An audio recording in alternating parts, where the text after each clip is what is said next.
Kidney పోయినా పర్వాలేదు, treatment చేయించుకుందాం లేకపోతే మార్పించుకుందాం అనేవాళ్ళు చూడక్కర్లేదు. కానీ ఇది నమ్మేవాళ్ళు కిడ్నీ పోయే అవకాశాలు ఉన్నాయి, ముఖ్యంగా మనం చేస్తున్న తప్పుల వల్లే అనేవాళ్ళు చూడండి. ఇది నేను చెప్తుంది కాదు, గ్లోబల్ రీసెర్చ్ సెంటర్ చెప్తోందండి. ఏ ఫేమస్ రిపోర్ట్స్ వచ్చినా చెప్పుకుంటున్నాం. కావాలంటే మీకు లింక్ ఇస్తాను, వెళ్ళి సెర్చ్ చేసుకోండి. అంటే ఎంతోమంది మీద, కొన్ని వేలు లక్షల మంది మీద కొన్ని సంవత్సరాల పాటు పరిశోధిస్తేనే వాళ్ళు ఈ లెక్కలు చెప్తారు. తీసి పాడేయొద్దు తేలిగ్గా.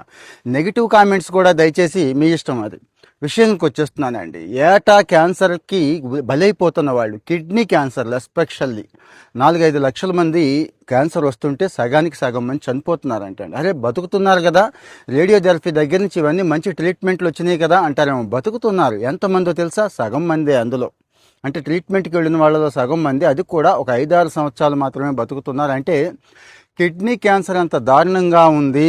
రాబోయే కాలంలో, రాబోయే 5-10 సంవత్సరాల్లో డబుల్ త్రిబుల్ అయిపోయే అవకాశం ఉందని చెప్తున్నారండి. ఏం లేదండి, కిడ్నీ క్యాన్సర్కి కారణం ఏంటి అనేది తెలుసుకుంటే మీరు ఒప్పుకుంటారు, మీరు జాగ్రత్త పడతారని ఈ విషయాలు చెప్తున్నాను. నేను జెన్యూన్ విషయాలు, ఫ్యాక్ట్సే చెప్తాను. భయపడడం కోసం, లేకపోతే ఫాలోవర్స్, లైకులు వీటి కోసం కాదు. దయచేసి అందరూ బాగుండాలి, అందులో మనం ఉండాలి అనుకునే తత్వం నాది.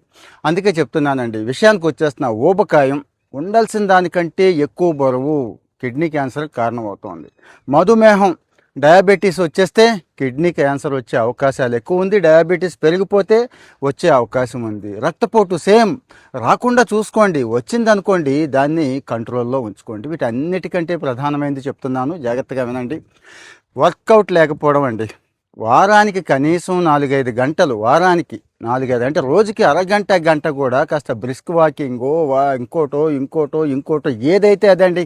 కనీసం 4 ఫ్రెండ్స్ని పెట్టుకుని ఏ బ్యాడ్మింటన్, వాలీబాల్కి కూడా వెళ్ళని వాళ్ళు మనలో చాలామంది ఉన్నారు. మరి ఇక ఈ రకమైన లైఫ్ స్టైల్ డిజైన్ చేసుకొని, ఇక తిండి విషయం నేను ప్రత్యేకంగా చెప్పక్కర్లేదు. ఎంత దారుణం అంటే అంత దారుణంగా ఉంది. మన జంక్ ఫుడ్స్ దగ్గర నుంచి, ఇంట్లో వాడే షుగర్స్, కోలాలు, మందు తాగేవాళ్ళు, సిగరెట్ తాగేవాళ్ళు, ఇవన్నీ కూడా కిడ్నీ క్యాన్సర్ కారణమవుతున్నాయి. అలాగని కొన్ని కిడ్నీలకి కాస్త ఉపయోగపడే ఆహారం, రిచ్ ఫైబర్, మంచి ప్రోటీన్, మీకు తెలుసండి కిడ్నీకి ఏది friendly food. Kidney friendly food అని కొట్టండి, కిడ్నీ ఫ్రెండ్లీ ఎక్సర్సైజ్ అని కొట్టండి. ఇక నాలాంటి వాడిని ఎవరిని అడగొద్దు.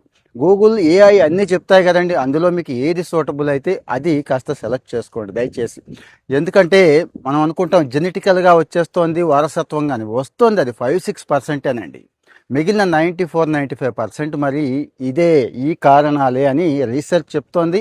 అదే రీసెర్చ్ని నేను మీ ముందు పెట్టేస్తున్నాను. ఇక చాయిస్ అయితే మీదేనండి. మీరు నెగిటివ్గా అనుకుంటారా, షేర్ చేస్తారా, ఫాలో అవుతారా?